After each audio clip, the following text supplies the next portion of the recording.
brought to you in livid color.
Good evening.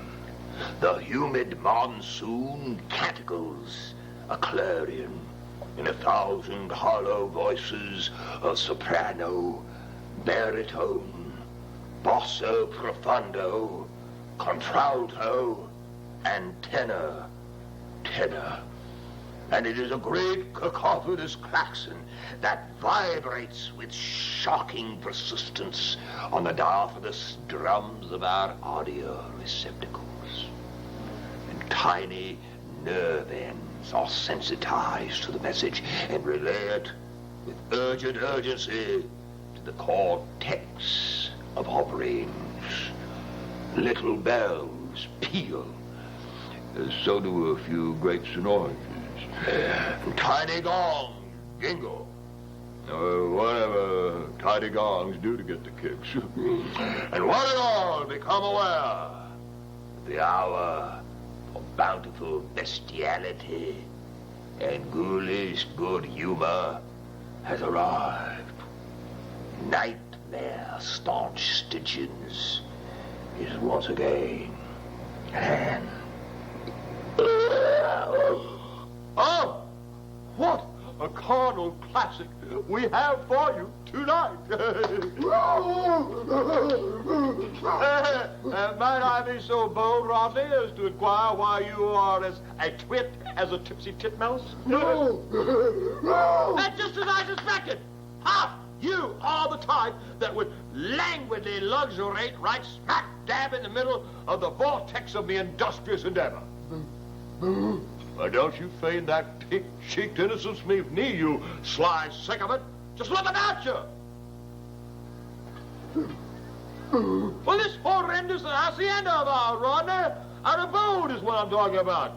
We have lived here for nigh on to an eon and an eighth, and night after night, all I see, beside your craven countenance, is these drab, dark walls. Well, that's what I mean. You just seem to be content to live amidst this gray squalor, whilst I, fresh with the bloom of youth, the blush of healthy vigor on my peaches and cream cheeks, find it an abomination. Well, redecorate it, me bucko, redecorate. Now, let us busy ourselves and give our hostel a brilliant, dazzling facelift, eh? Gosh, you self-centered centaur, when you sit there munching your hot-blooded bat eggs and wallow in that frivolous video sop whilst I waste away in a morose mood of depression, would you? Huh? Well, you just go on, you fair-weather fiend, you. Watch your silly old flick. See if I can. Well, this little game can be played two different ways, good girls. A worm spurs, off turns. And this cagey cougar is not so easily thwarted. But first, away to the first act of our diabolical drama.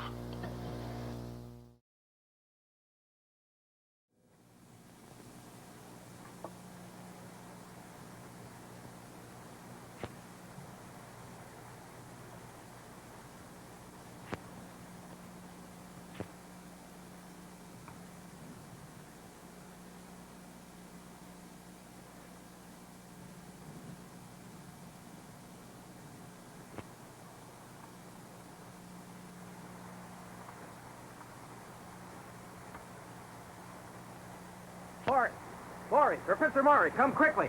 What the deuce do you want, man? Can't you see I'm busy? I know you are, Maury. I wouldn't interrupt you if I didn't think it was important. Well, all right, man, out with it. What is it? Maury, the workmen have found something. Remarkable. The workmen have found something. That's remarkable. Now, what the devil do you think we're here for except to find something? No, this is something you have to see, Maury. Oh, all right.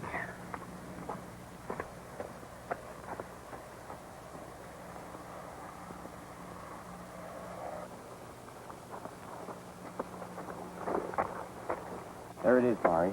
It's a hand, a human hand. Hand me that trowel. No, that's all right. I can break it away. Yeah, the rock just seems to fall away from it. That's the way they found it. Didn't you, Pablo? He just stepped up here on the promontory and the rock fell away, just popped off like a peanut shell. Say, isn't this the same strata that we took the reptile fossils from? Good Lord, you've been here. You're a geologist, don't you know, man? Of course, I'm just a little excited, Maury, that's all. Maury, you suppose the whole body's here? How could it be? How could anyone bury a body in this rock? And Maury, this must be a... Oh, will you shut up? Henderson. Yeah. Get them to work removing this thing here, and be sure they get plenty of rock with it. Here. Vámonos, muchachos. Tell them to start right here, you understand? Take it easy. Well, what's the matter with them? They're scared. They think it's a devil. Un diablo. Stupid, idiotic pigs. Well, tell them it's a very dead devil that can't hurt them. El diablo muerte. All right. Pronto. Pronto. Bravo.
Going to be at the site, John?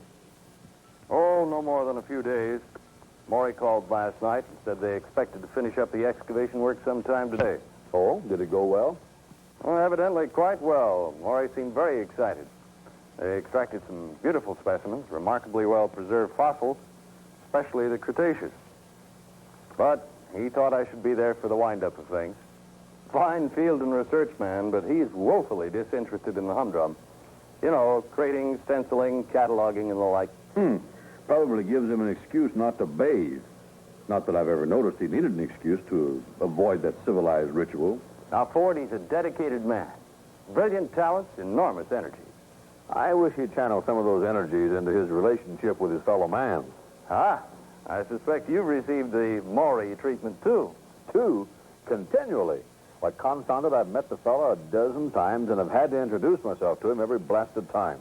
Now, I ask you, John, is Barston such an easily forgotten name? Well, I can't say for the Barston name, but certainly not the Barston physique.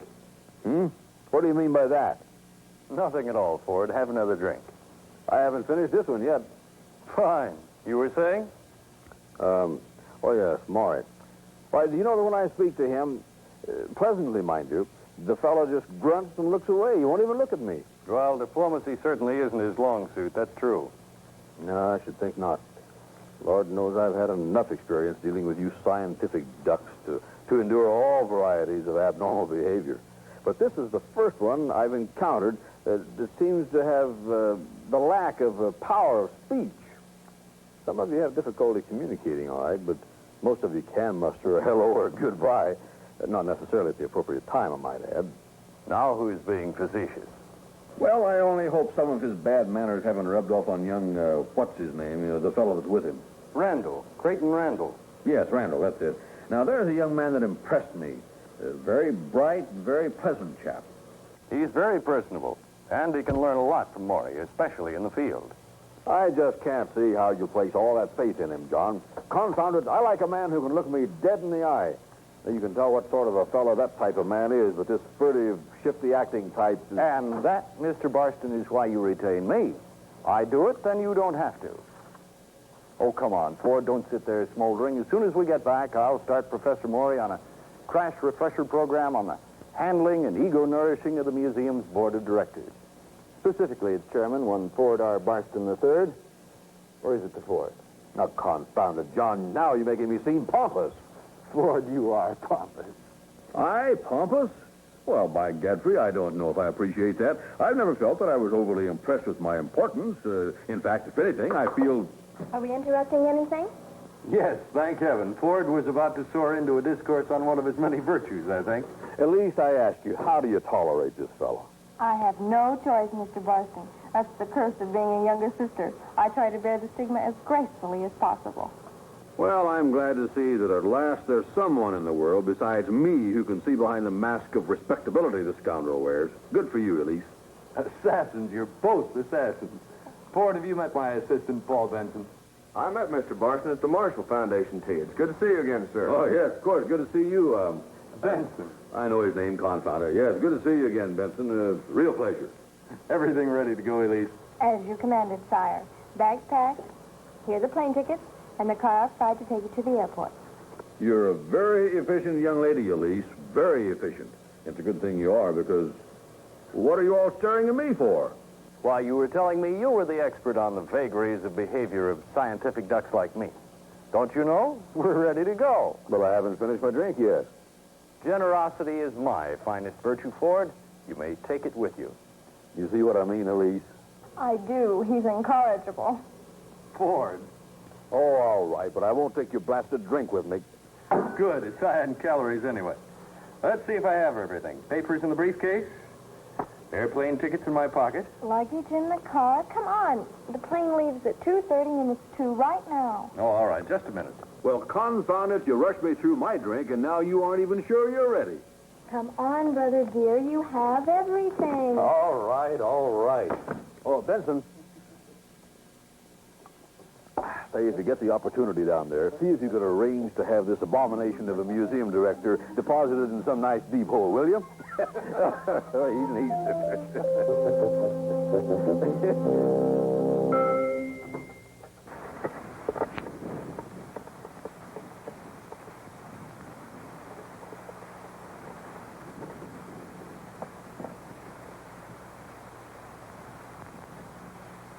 Now, be careful, you idiots. Don't drop that. I don't want that tarp to fall off.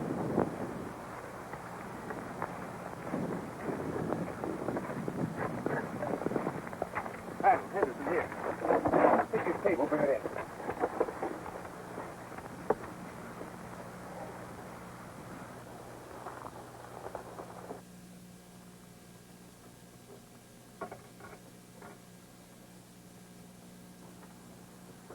Easy.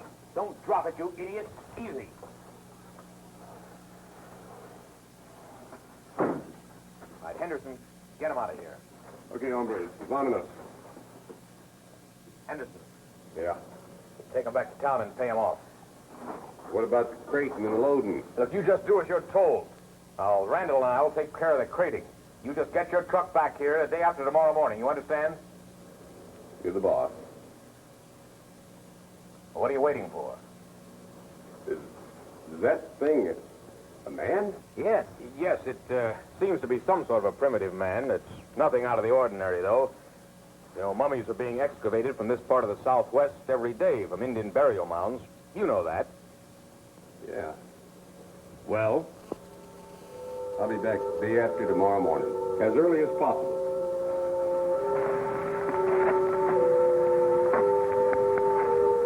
All right, hombres. Hola. They're leaving. Good. Why'd you let them go, Maury? Why not? Well, I mean, all the work we've got left, the inventory, the crating. Afraid you're going to have to do your share of the work now? Hardly fair. Well, Crawford and Benson will be here at the site anyway. The four of us can certainly handle it. Look, we can't know the full significance of this yet, but I don't want to run the risk of those workmen babbling about it in town. You heard them. Un diablo, a devil. Those superstitious fools. Does it really matter if they do? Are you questioning my decision? No. Then do me a favor and shut up. Oh, I'm sorry. What time are we to meet their plane? My watch has stopped. What time do you have? 4:15. Well, I'd better go then. The plane's due at 5:30. Don't you want me to go, too? Well, of course not. We can't leave this thing unguarded. You'd better stay here. Oh, you're right. Maury, won't Crawford be elated when he sees our discovery? Yes, I'm sure he will. But while I'm gone, Randall, why don't you see if you can remove some more of this rock? It doesn't seem to be adhering to the flesh. Shouldn't be too difficult. Here. Light this. Get a bit of light. Yeah, I'll take care of it. Good. Well, I'd better go. Yes, you'd better. I'll see y'all later.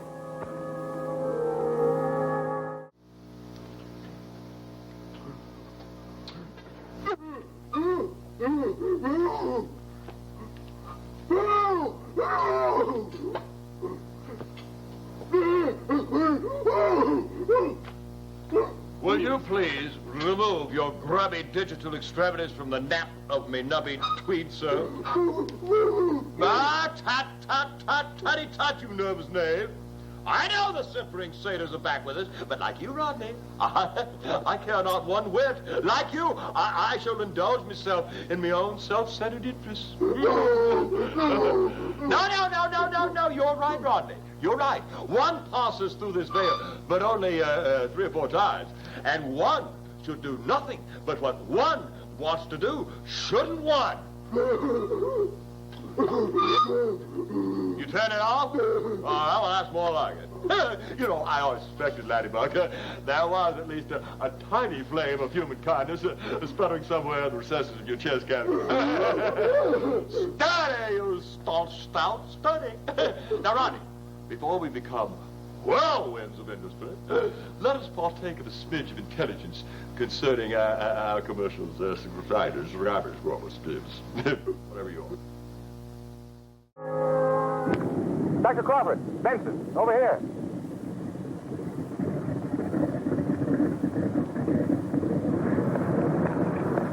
Bernie, it's good to see you. I'm sorry our plane was late. Did we keep you waiting long? No, not at all. Good to see you, Doctor. Benson, Bernie? Say, this Texas sun must really agree with you. You're as brown as a berry. Yes, well, here you are. Oh, I got you a motel on the edge of town. There's a good restaurant there, as good as any in town. Well, I thought we were going to stay at the site, Bernie. Well, you could, but we've been roughing it pretty much recently. You know, small tent, a couple of cots, and it'll be dark before long. Oh, I thought maybe after your long trip you'd like a little more comfort than our camp affords. I can pick you up first thing in the morning.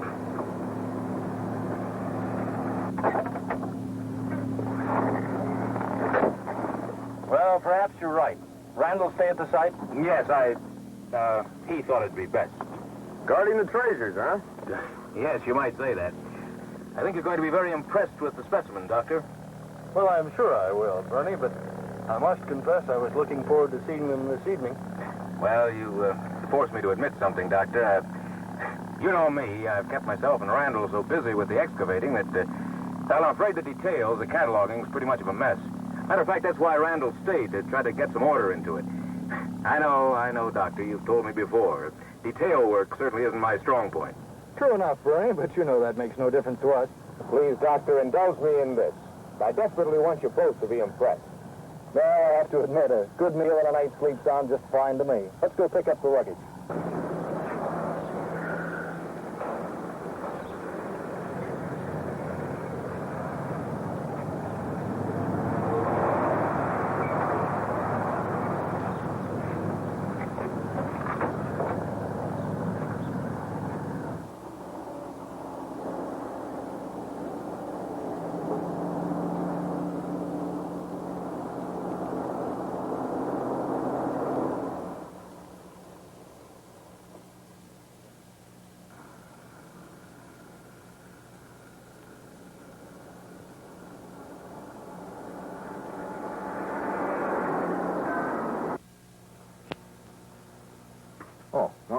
you're back.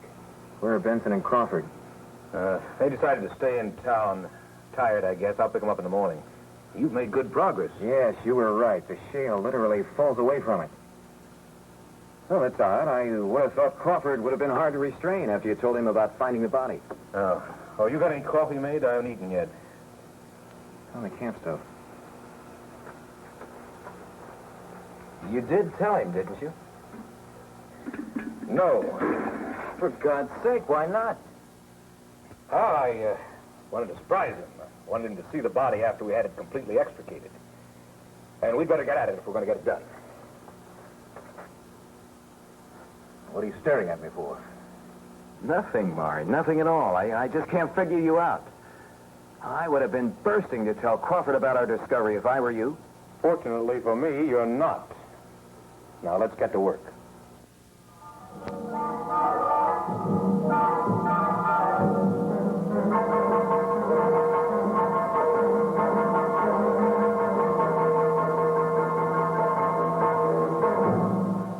How old do you figure, Bernie? How old? Well, it's hard to say exactly. The scintillometer tells us that according to the carbon atom deterioration, his age is in excess of several million years. Now, couple that with the strata in which we found him, and I'd say, 60 million years. 60 million? Fantastic. But how? Could that charred bit of flesh we took from the scalp been burned at a later date? Through 12 feet of shale? Then he must be that old, Marty. I checked the scintillometer only yesterday, and it's working perfectly. Imagine a man, a perfect Neanderthal type, living right in the middle of the reptilian age. Well, you know what this means? This fellow knocks every accepted evolutionary theory into a cocked hat. I'm well aware of it. But what could have preserved a body like this? The hair, the sinew. Look, there's even whisker stubble on the chin. Chemicals in the shale, I'd imagine. What about this laceration on the skull cap? Well, I thought at first he must have struck his head, or been struck on the head. But that charred flesh around the wound would seem to indicate otherwise. And notice the constriction of the muscles in the extremities, as though he sustained some severe electrical shock. Now, this is only a guess, but it could be that he was caught out in some primordial thunderstorm and was struck by a bolt of lightning, right here on the top of his head. Electrocuted? That must be it, Maury. He was electrocuted, and somehow, only God knows, the body remained preserved. Now, judging from the shell crayfish that we took from the rock, he must have fallen into a swamp, and the body remained intact. Perfectly intact.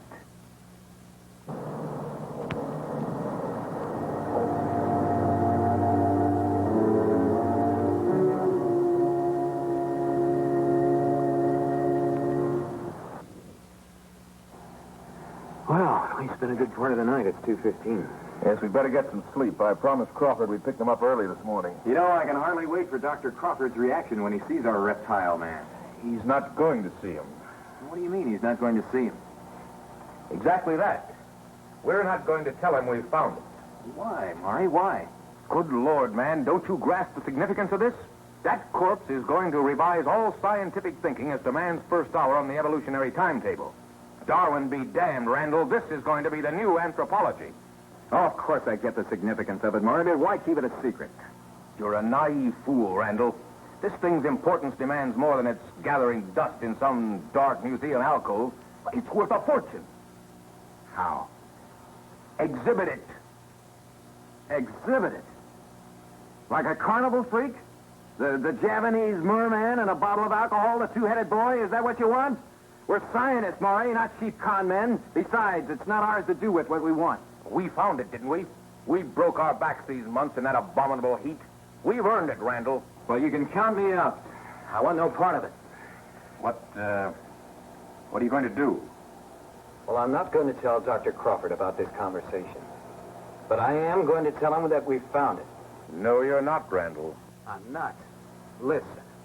I've put up with you these months because you're the head of this expedition, but not any longer. I'm sick of your tin god tactics, Maury. I'm fed up right to here. You're not roping me into this insane plot, and you're not telling me what to do. I think you will, Randall. You see, I know about that incident in California. The affair with the Morrison girl. How did you find out? So I make it my business to find out as much as possible about the museum personnel. Well, go ahead and tell Dr. Crawford if you want to. I don't think he'd let it jeopardize my position now. Oh, of course not. Not dear, understanding Dr. Crawford. But I doubt if the board of directors would be as understanding of your indiscretion, shall we call it, if they were to find out. Museum reputation, you know. All right, Maury. Have it your own way. Don't worry, Randall. I've got it all planned out. Now, we crate up the body before I pick up Crawford. We fake it as tools or something on the inventory list. Now, I know Crawford. He'll be so engrossed in his fossils that he won't pay any attention at all. Then, when we get back to Pornfield, we make sure that we drop it off at the warehouse unopened. Then what? Then, a little later, you and I take a field trip on our own. And that's when we discover it. No museum affiliations, all on our own. I don't know. It'll work, Randall. And you and I are going to make the greatest scientific discovery in history. Just the two of us. Wrong there, Professor. There's going to be 3 of us. Well, I guess that's everything except for the body and the specimens. Well, I'd better be going. Henderson, help Randall crate up the body, will you?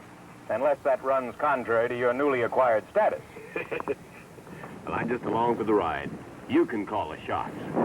Be sure you label that crate tool. I will. Walk to the car with me.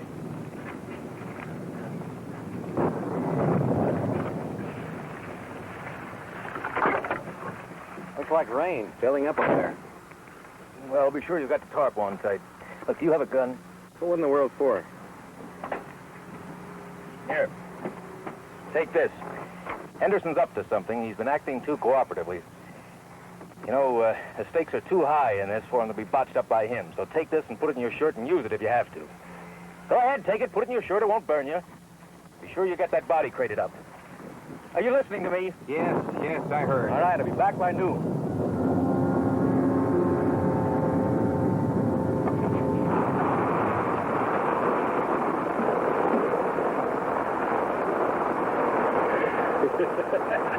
What's so amusing? I just wondered if you was planning on using it. What in the world are you talking about? That gun Mari gave you. Yeah, the way that devil-dealing rat had figured it. You're hardly the person to be calling him names. Why not? You see, Randall, the only difference between you and me is I don't pretend to be nothing but what I am. You guys put up the front, big brains. And still, here inside, you ain't one bit better than me. Ah, you're right. We're all rotten. Yeah, that's where I got you, Randall. You got a conscience. He's gonna dog you all through this business. Will you shut up? No. If you and me was real smart, we'd crate that thing up right now and get out of here. Poor Maury never get back. In this rain. Oh, that ain't gonna last long. Why, this time of year, these gully washers go out just as fast as they come in. They'll be gone in another quarter hour. I really mean it. Why shouldn't we cut that weasel out? Well, he's gonna say something. What, a lead 5 cents he ain't. He likes his skin too much to do that. No, I'm sick of this mess. Now listen, Maury told me to use this if I have to.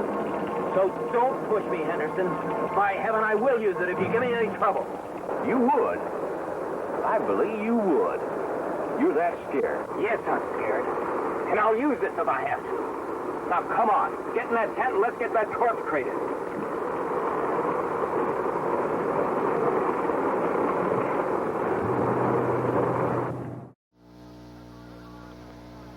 As I was expounding earlier, Laddybug, the drabness of these walls has just about got me buggy-boo, as we say in the insect frightening biz. Don't you find it so, huh? Under the circumstances, I thought you would. But you know, Rodney, I have hit upon a solution that has even me aghast with its brilliance. Well, all right. what say you that we paper the walls tonight, Vanny Buck, in gay and exciting colors like blood red and death parlor blue and gore green? Bonnie, you rustless rhinoceros! Now, Ronnie, retard for a smidge, retard.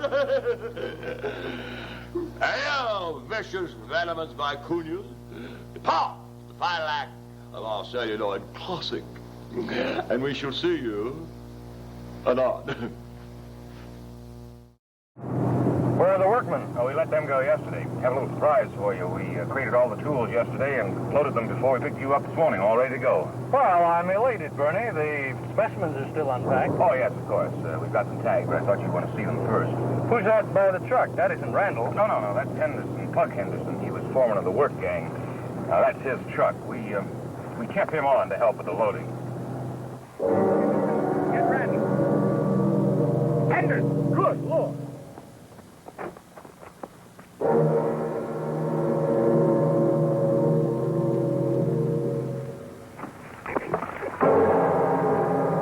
How in the world? Randall. Must have been Randall.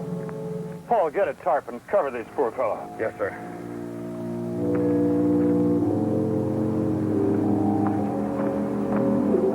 Where's Randall? Randall? This tent hasn't been struck. It's been torn down. It looks like a tornado's come through here. Randall! Randall! Professor Moore!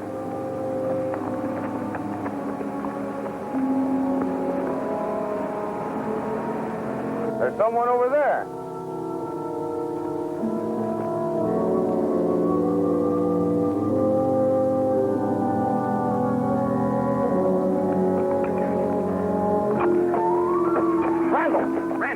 Randall, what happened to Henderson, man? Clayton, listen to us. He seems to be suffering from shock. We've got to get him to a doctor right away. Clayton, come on. Clayton, come with us. Wait for me. Don't come near me. It's got to be buried. You hear me? Why, you blind fool, you should have known. Shut up and listen. You saw Henderson, didn't you? That's what it can do, Laurie. That's what it can do. What does he mean, it? Randall, did you kill Henderson? No, you idiot. Didn't you hear me? It did. We never should have taken it from the earth, Maury. It's against nature. Gotta bury it again, Maury. God, we don't. It'll kill us all. We've gotta bury it, Maury. Bury it deep. What's he talking about? Randall, listen to me, Randall. What did you do with the corpse? Maury, don't you understand? It's got to be buried. It did it. It did it. You think I'm crazy, don't you? But you've gotta believe me, Maury. It's gotta be buried. Where is the body? Over there, where he fell.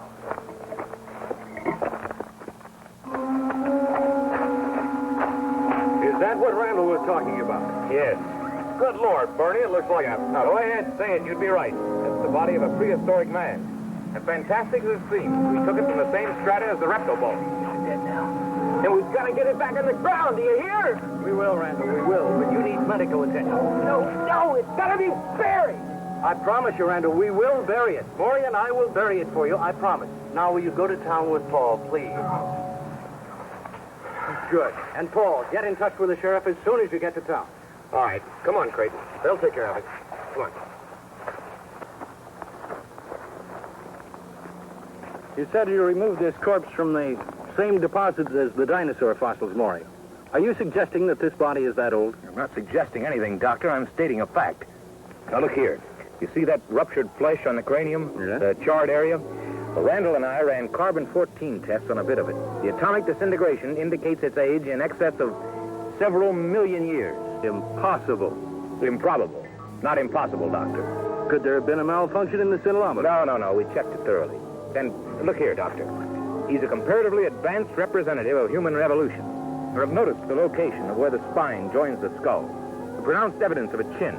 Near Neanderthal type. Yes, that's what I thought. But why? Why is the corpse in such an amazingly excellent state of preservation?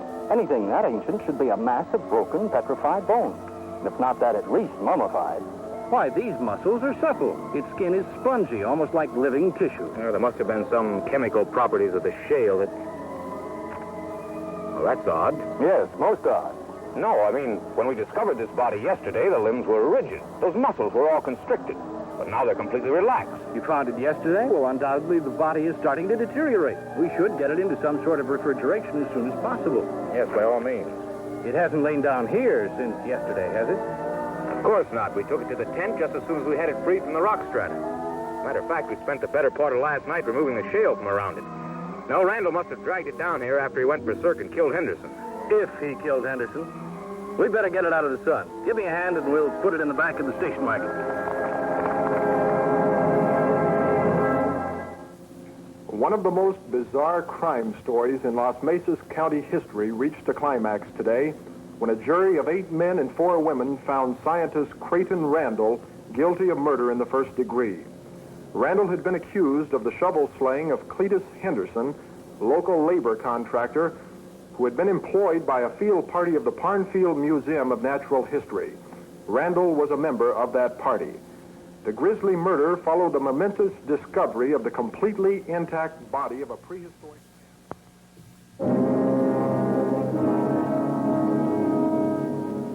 Well, according to that psychiatrist that the board appointed, this Randall fella showed now let's see, what did he call it?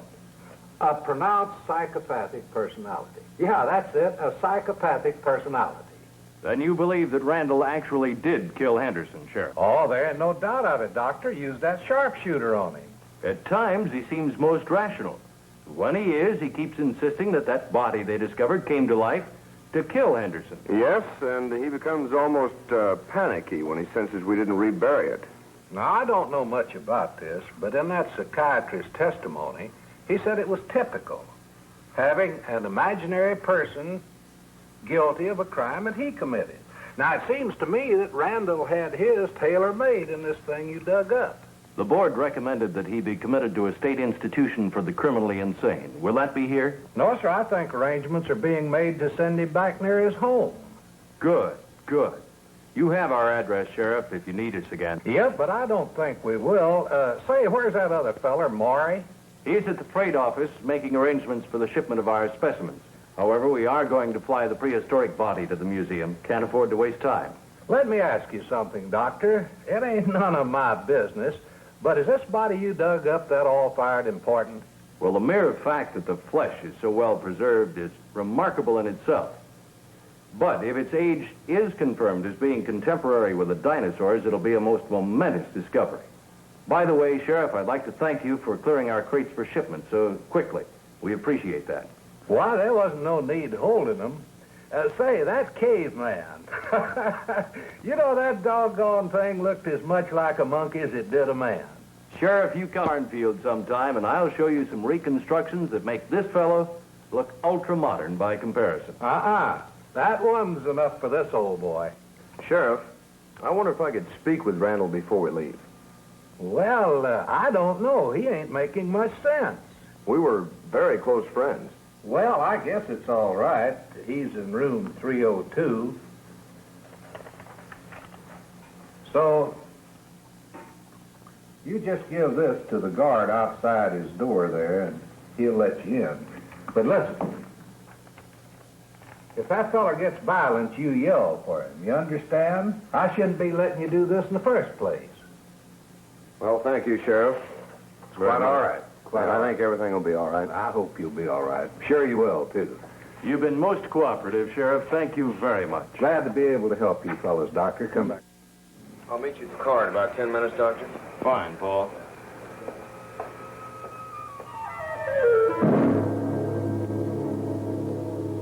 I'll be right outside if you need me. I'll knock.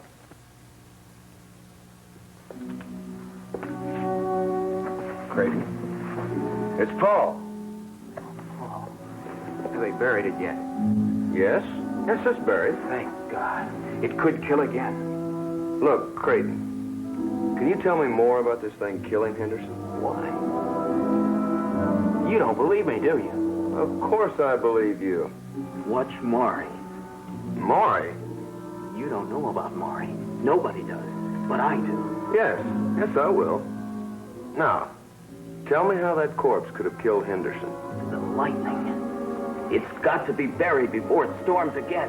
It feeds on the lightning. It's its life. Please, Paul, bury it. It is buried. No.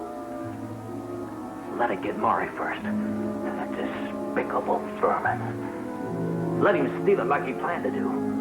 Then let it get Maury like it got Henderson. Oh. It was awful. Oh. It's gotta be buried, Paul. It's gotta be buried. Yes, sir. You lie there and rest. We'll take care of it.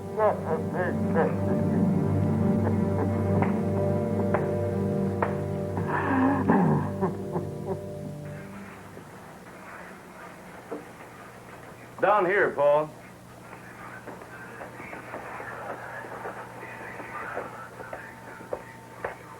I thought you were in the car. Oh, my curiosity got the best of me.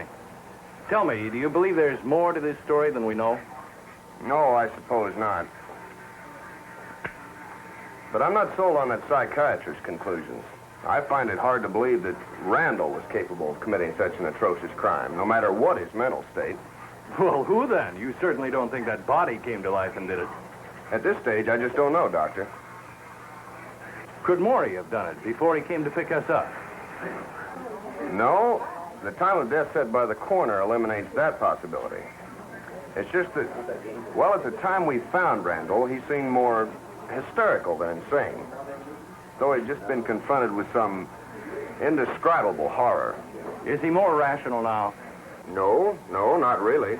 One thing for certain, though, he despises Maury. Implied he was planning to steal the body. Good heavens, what for? To start his own museum? As I said, he wasn't rational.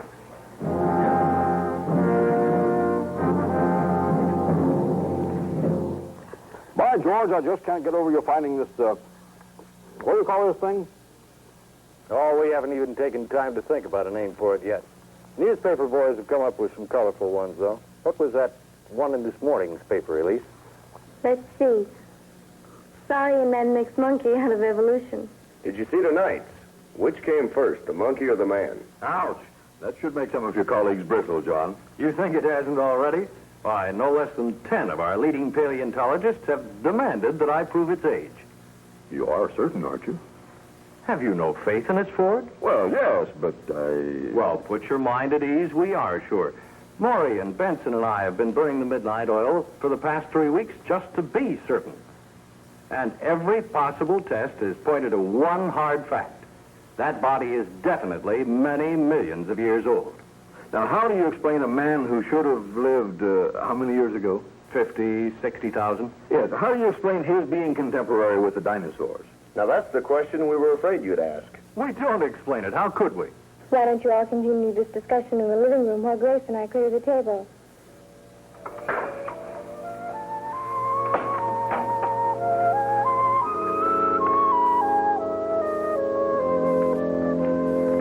What confounds me, if that body is so blasted old, how come it's so well preserved? Oh, perhaps a fortunate combination of chemicals in the swamp into which it had fallen may account for it. However, Bernie has a more imaginative theory. What's that? Bernie? Well, I agree in part with Dr. Crawford. That's generous. Ford. Go ahead, Bernie. As I said, I agree in part. But the chemicals would have done little more than mummify the body. No, something else was needed to preserve it in the state in which we found it. Now, we know that he'd been struck by lightning, electrocuted. So I hypothesized that this severe jolt of electricity had halted the bodily processes, causing them to immediately cease to function as living matter, and arresting all cellular deterioration as well. Holding them static, isn't that correct, Bernie? Yes, static. You believe this thing exists in a state of suspended animation? In a sense, yes. And that it actually isn't dead? Not in the conventional sense of the word, no. Nonsense. Utter nonsense. Don't label it nonsense, Ford. We have to consider any theory that has a basis in fact. Confound it, John. Are you letting this oddball rub off on you? You insufferable boor. By what right do you pass judgment on me? Bernie, stop it. You keep out of this, Crawford. You are through with this museum, Maury, and by heaven, I'll make sure you never find a place in any other. Cool down, both of you. Now, Bernie, I'm sure that Ford didn't mean what he said in the way you took it. I'll be hanged if I didn't. The confounded man's been a misfit ever since he joined us. Well, that's a situation I intend to rectify at once. I'm sorry it turned out this way, Dr. Crawford. Don't be hasty, Bernie. We'll talk about this in the morning. No, I'm going by the museum and pick up my effects tonight. What's all the disturbance? Congratulations, Ford. You were most diplomatic. Did you expect me to sit there and take his insults? I expected you to keep an open mind to any sincerely advanced theory, whether you thought he was wrong or not. Maurice had an exhausting 3 months of work, Ford, and to my way of thinking, he had far more legitimate excuse for his irritability than you. Well, how could you expect any rational person to sit there without saying a word while some lunatic spins a cockeyed yarn about that thing being buried, neither dead nor alive, for 60 million years? Could you prove it otherwise? Now, be honest, Ford. Had I advanced that theory, your reaction to it would have been far different, wouldn't it? Well, Yes, I suppose so. Oh, all right. I'll make it a point to apologize to the to the fella in the morning. I'm afraid that'll be too late. I think we should follow him to the museum tonight. No, you go. I'll see him in the morning. I just couldn't right now, John. Let me cool down a little. As you wish. Shall we go, Paul? Certainly. Yes, well, I'll be running along. I'll see him first thing in the morning. Oh, Elise, thank you for your hospitality. The dinner was delicious. Our pleasure, Mr. Borston. John, sorry about the, well, good night.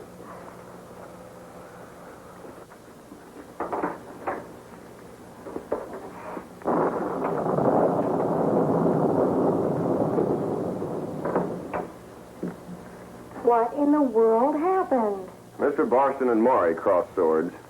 We'd better go too, Paul. We want to catch him before he leaves the museum. I'll go out and bring the car around. All right, I'll be right out, Doctor. Good night, darling. Aren't you coming back with John for nightcap? You'd rather I would? Yes. These past few weeks have been so horrible for all of us. I'd like to spend just a little time like we used to sit and talk. It seems there hasn't been a word exchanged between any of us unless it pertained to that dreadful corpse of poor Creighton. You're right, Elise. I'll be right back. There's John now. I'll see you later.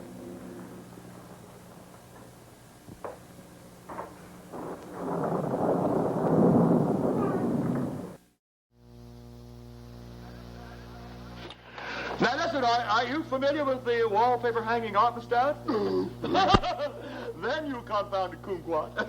You just follow me instructions, and I assure you, Rodney, things will progress prettily. All right, now move your stool over there by the wall. All right, climb up. We have to measure the paper, you know, huh? There you are. Hold it up there. Well, let it come down, you dullard. That it? All right. Are you sure this is the proper length? Do you measure that right? There must be some sort of a deceptive perspective to that wall, you know? All right, I'll just cut across there.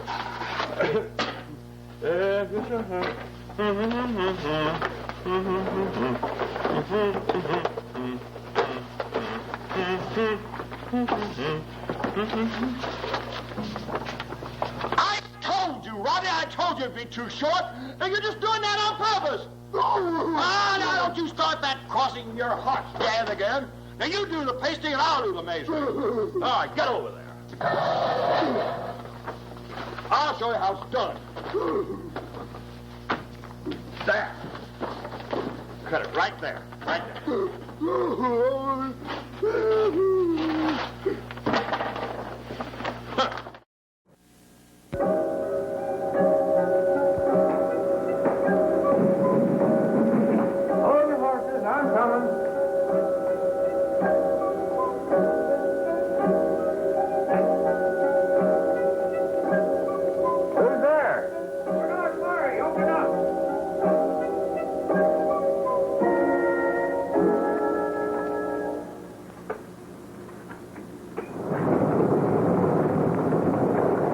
You got caught out in the rain tonight, didn't you, Professor? Yes, I did. It's regular downpour. Gonna do a little night work tonight? Yes, Charlie. Well, the lights are all off down there. You want me to come with you and turn them on for you? No, I can manage. Well, if you need old Charlie, I'll be down in the furnace room. Just holler. By gum, a strange fella, that fella.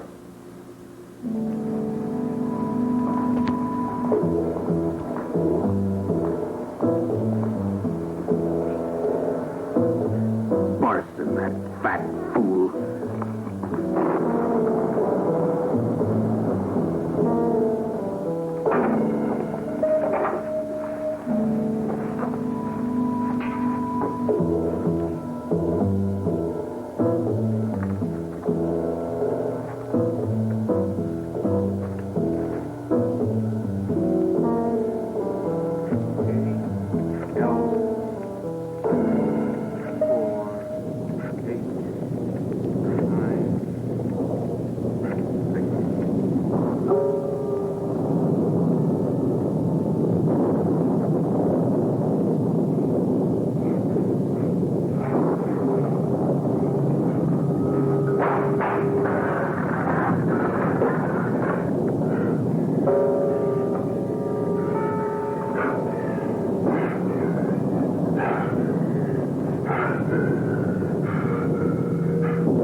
Don't you have 24-hour service?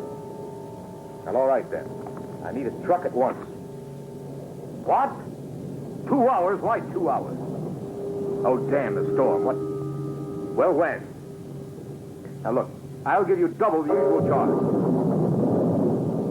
What? Hello? Hello? Dead.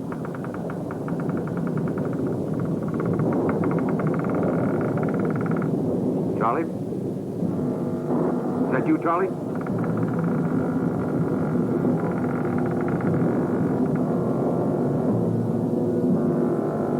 Dr. Crawford? Paul? Well, speak up, man. What is it? Oh, no! No!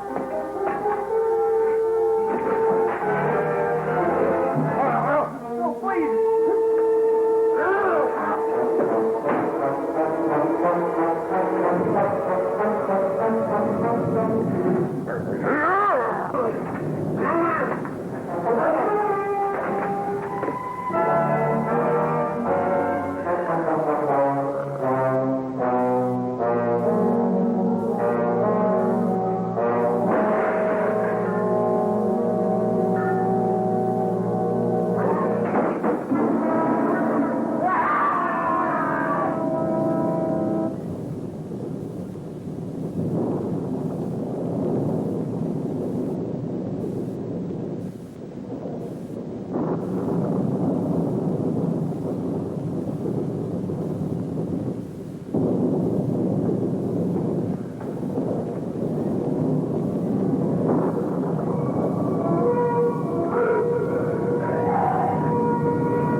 Find it credible, Doctor? Well, the flesh hadn't deteriorated, and the intestines, the vital organs are intact. Then it could be. Oh, I suppose so. Why? What do you think, Paul? Well, this may sound crazy, but I don't think Creighton killed Henderson. Well, I believe the corpse, the Neanderthal did. Good Lord, how? Well, I don't know exactly. Perhaps Randall was right. Lightning. He seemed terrified that the storm would break before we buried the corpse. Now, if its condition had been brought about by lightning, then it could be that it's regenerated by it.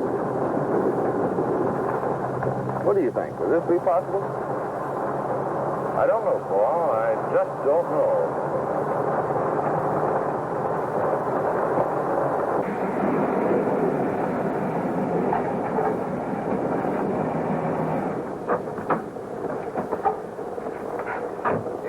Still here. That's wet.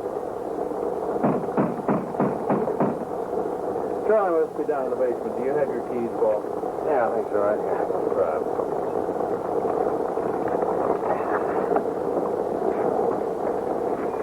here. He's probably in his office.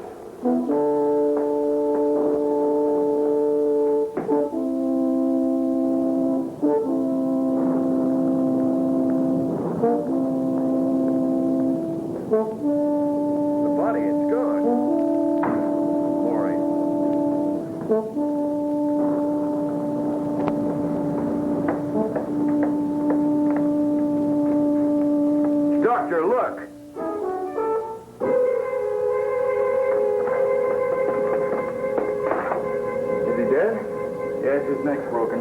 I'll get his gun, Paul. Here, you take this. We may need it.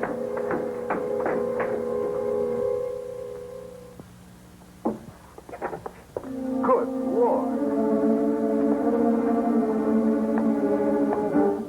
My God, it's Maury's arm. We've got to call the police. Hello. Hello. It's dead. Look, here, Doctor. Those are its footprints. It must have dragged Maury's body through there. What'll we do now? Follow that trail of blood. We've got to find Maury.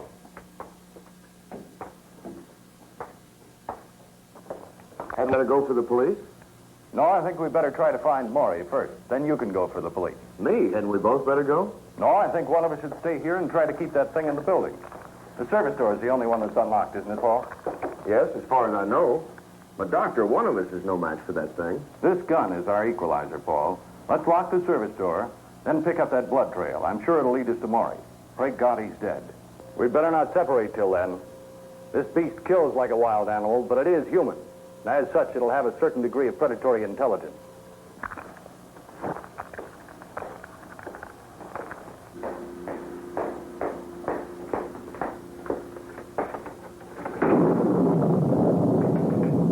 Well, the lights are gone. Is Charlie's flashlight working?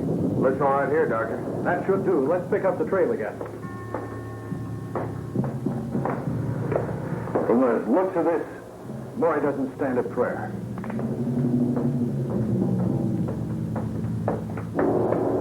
Nathan here.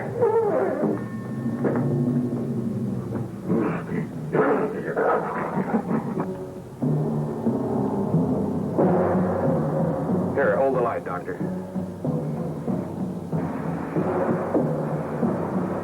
Oh, Maury. God. Maury. Lock the door, Paul. We don't want this beast getting at Maury's body again.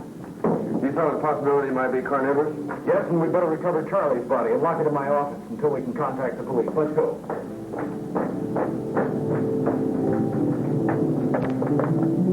He's gone. It's already taken him. Come on.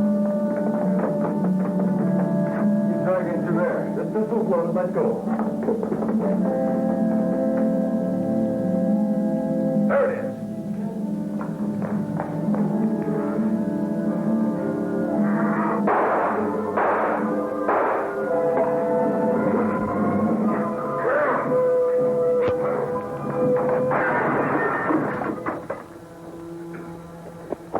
There he goes. Those bullets didn't even faze him, Doctor. I could see the sludge turning into his body. Sound of the gun seemed to frighten him. Let's go for the police. The rain stopped.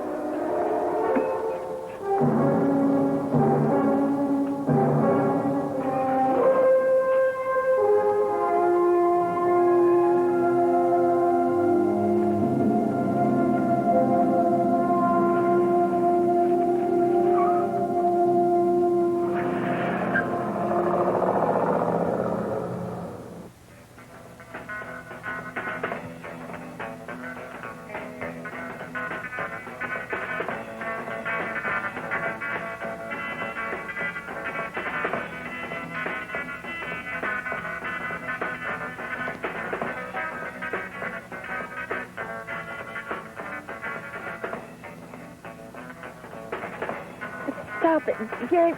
Please, it's getting awfully late.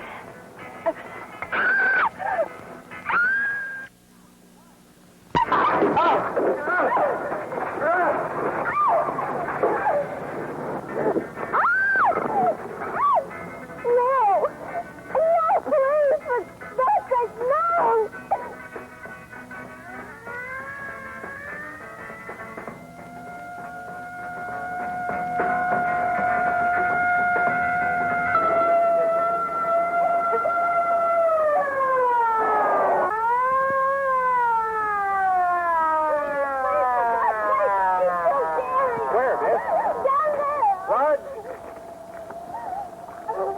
It's all right. Take it easy now. Try to tell us what happened. A man, the most horrible creature in all.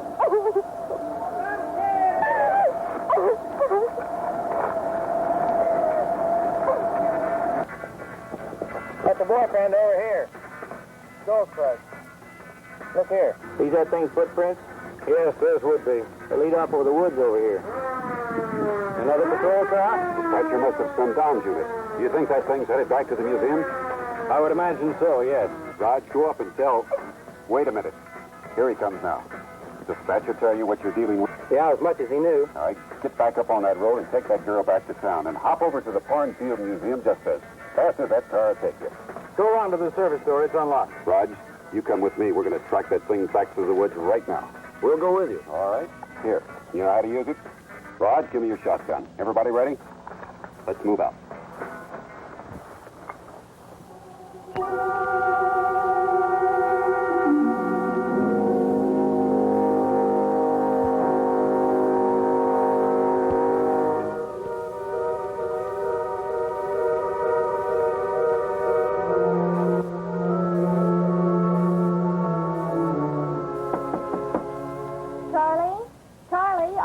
It's Elise Crawford.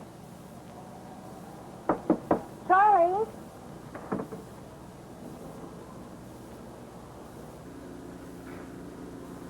Charlie?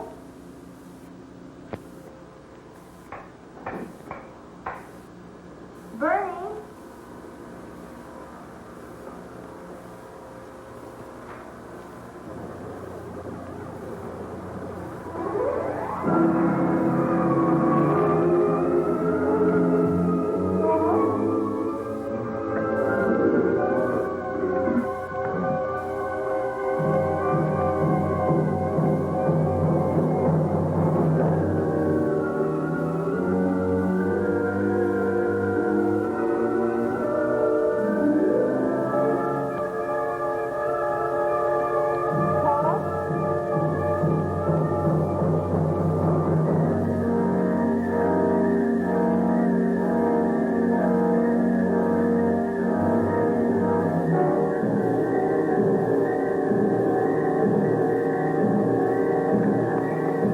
In the building. Here comes Don. Rod, you stand guard here and blast that thing if it comes through the window again. We'll go around to the service door and meet him.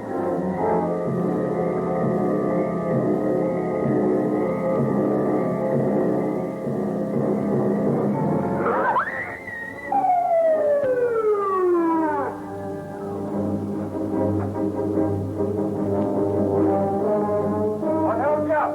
Where's the doggone car? Doctor, release the car. I know, let's hurry. It's Elise. It came from in there. Elise, where are you?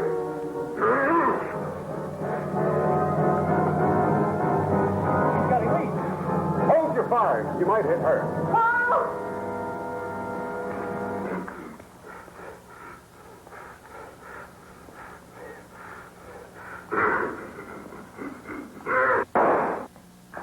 Thank God.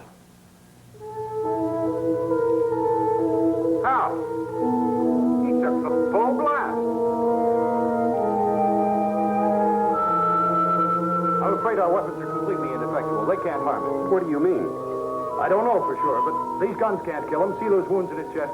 Those are the ones I fired into him earlier. But we've got to get Elise away from it. I'll take care of that.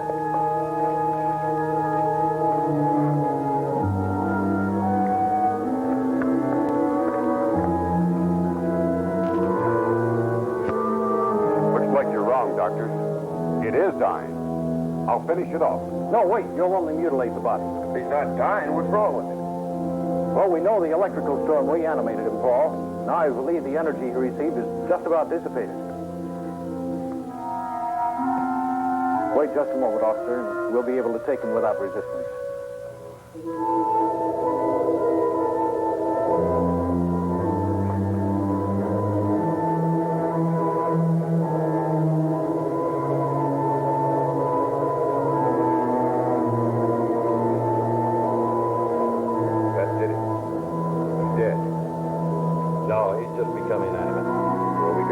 Blow him to pieces. No, no! There's got to be something. That just could do it. I've got an idea.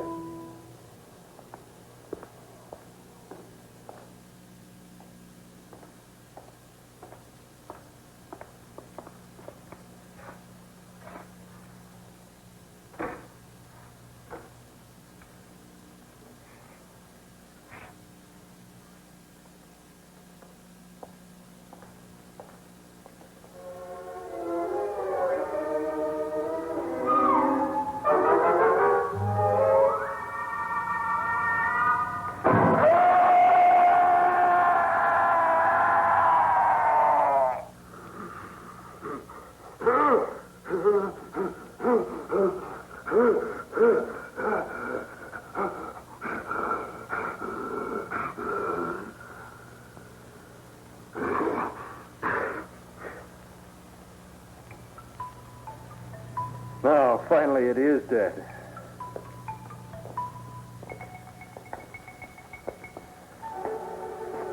I don't understand. Our modern weapons were useless against it, Paul. It was by a bizarre trick of nature that it could even exist in our time. And equally bizarre, it could only be destroyed by something from its own time. The dinosaur bone.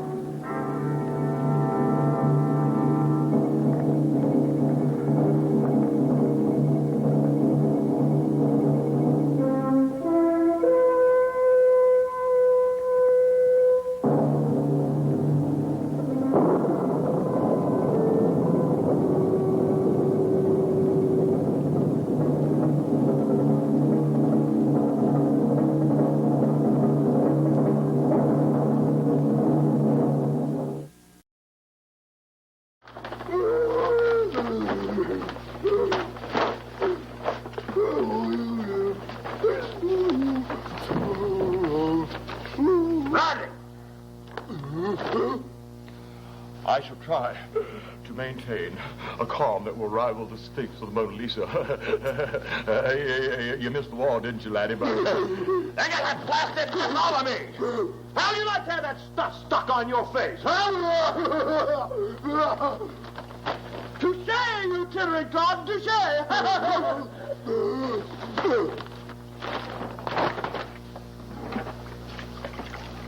double touche.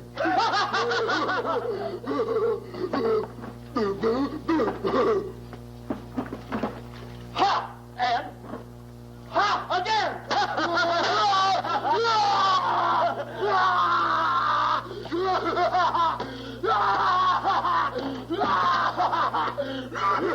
Mr. Point, you aggravated hardball. You're supposed to pay for the wall, not me! Don't you try to give me any asinine explanation, you! I cannot do anything with you, Rodney. You're just a confounded, spoiled sport. That's what you are. Pish! I shall hear no more. Ruin my coffee.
Hello, I'm Tom Leahy.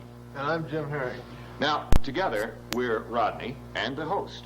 And each week, the two of us get together with thousands of our viewers for what we call a real orgy of fiendish frolic and cadaverous clowning. On a special television production known as... What? That's Your Line. Oh, yes, it's Nightmare. You see, Jim and I are the hosts of a television production known as Nightmare.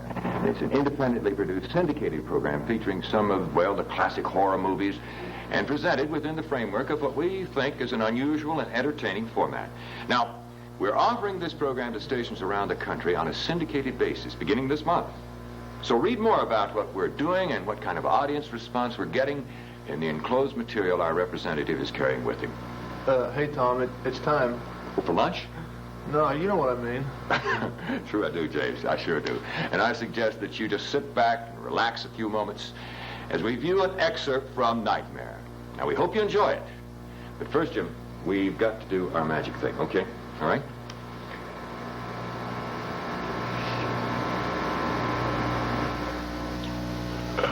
It is I, the host, to quote a passage from chapter 20, paragraph 17 of Tom Swift and his ingrown hair.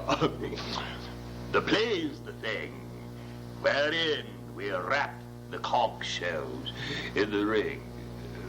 Something like that. Hey, Rodney.